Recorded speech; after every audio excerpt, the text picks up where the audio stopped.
Hello vinyl community. Welcome to my fourth video for the VC. I'm still learning how to do this, so thank you for bearing with me. I received 3 records in the mail this week, so I wanted to show those off. They all fall into the category of classic items that I'm welcoming back to my collection.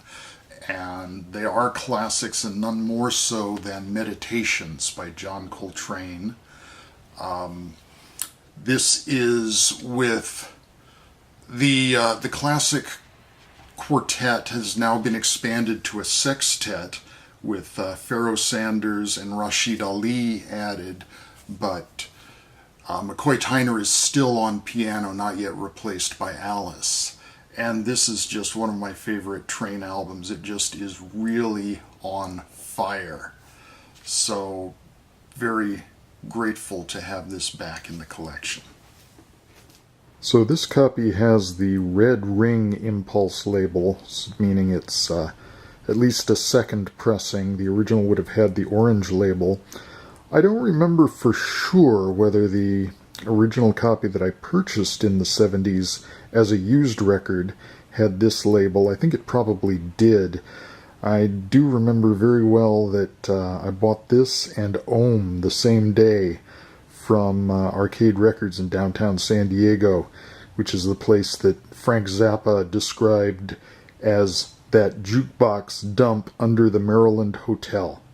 The second one is an ECM release by Terry Ripdahl, What Comes After. This was his second release for ECM in 1974, music recorded in 73. This starts off very much in the same vein as his self-titled album for ECM. It's very much in a Miles Davis vein, I would say, because it's got the same kind of straight tapping beat to it as Shish Peaceful, and that funky electric bass line that runs all through the piece by the marvelously named Sveinung Hovenshaw. Probably caused heart attacks in all the Norwegians who might be watching this, but it's as close as I can come. Sorry. And it's a varied album. After that very funky piece, but also very abstract and avant-garde, it goes into some more gentle and lulling things with some beautiful oboe playing here and there, some flute from Terry Ripdahl, little Spanish influence on the last piece, so a lot of variety on this, but very much in the standard wonderful ECM bag. When I did my 10 album challenge video, I didn't show any classical albums, but if I'd had this at the time, I would have shown this one. This is Mahler's Das Lied von der Erde, conducted by Bruno Walter, who conducted the premiere of the work in 1911, the year that Mahler died. And this is his last recording of it. He did at least 3 that were released on vinyl. This is from 1960. There was one in the 30s and one in the 50s, and there have also been some live recordings since released on CD. But this one was my introduction to the work, and this really turned my head around, because it's just such a huge and impactful work. This I got from eBay still sealed, so that was very nice. It's not 100% mint, even so. It's got some little wrinkles on the cover. And the vinyl, even though it's pristine, it's not the greatest quality vinyl in the world. So there's some little raspberries, some little sounds that go by. And some of that you can attribute to the fact that this is a very long recording. Side 2 is about 33 minutes. So they had to really pack the grooves in on this, and probably this being a reissue pressing, this is on the Odyssey label. I believe the original Columbia Masterworks version would have had a white border, but using the same Chinese artwork. So this, I think, would be a 70s pressing. Certainly I bought it originally in 1973, I think. And this has just always meant a lot to me, this particular recording, even though I've heard many, many other versions and collected a lot of different interpretations. It's a particular favorite work of mine, one I never saw performed live until 2 years ago, when it was presented by the San Francisco Symphony, and they did 3 performances. I saw 2 of them. So I wanted to make sure. Catch it from different angles. So those were my 3 new items. I wanted to talk a little bit about classic electronic music albums as well. Again, from the 10 album challenge video, I briefly showed Tangerine Dream Zeit, which is just, it's my favorite Tangerine Dream, certainly. And it's a very special album, very unusual album, very spacey album. This cover is just wonderfully appropriate because it has both the feeling of outer space and then the fact that it's kind of an eclipse scene brings to bear the darkness of this, that it's very minimal, it's very hushed, it's like there's no blazing light, that's being shadowed. So some wonderful interior artwork as well. And this is, I believe, the original pressing on ore. Oh, right. The vinyl, but the inner sleeve. This is obviously not the original inner sleeves from Licorice Pizza. That was a record store that I spent many, many hours in the 70s. We had 2 of them. So this album is very drone-based, very minimal, and yet it has really interesting instrumental forces. It has cellos joining the basic trio, as well as Florian Fricke from Popol Vuh playing synthesizer. This is from 1972.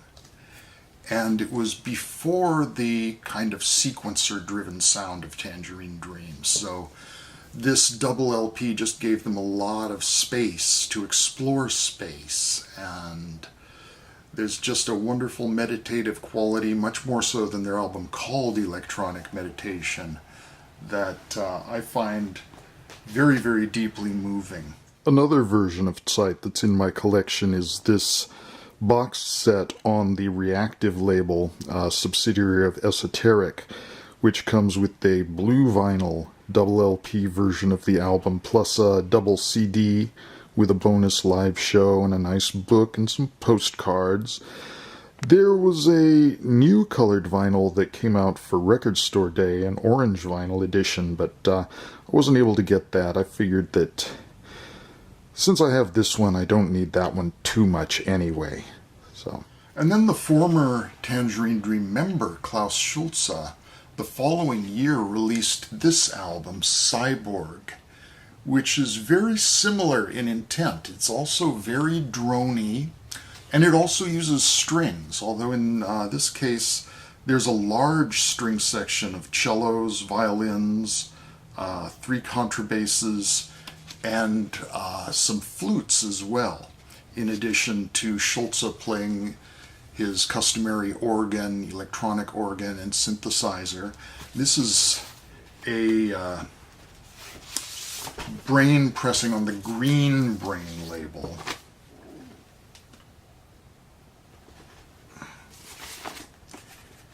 And I've had this copy for a very long time. as I have the Tangerine Dream one. Again, great science fictional cover art, both in and outside.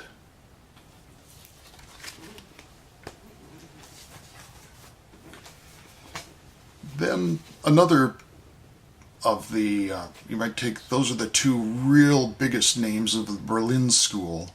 And if we move to the Kling Klang guys, there's Ralph and Florian. This is my favorite Kraftwerk album. This is a transitional album between the really abstract stuff on their first 2 and the more poppy Autobahn sound.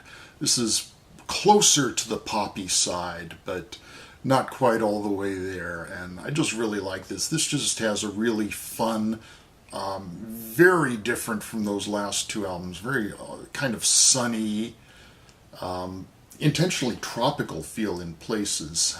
There's one track called Pineapple Symphony. And we've got a nice color shot of the young lads back there. This is an American pressing. The album is from 1973, but this has a published date of 1975. So this came out after Autobahn in America. Not on CD. They do not want to acknowledge their early stuff, so those first three albums have never been legitimately out on CD at all.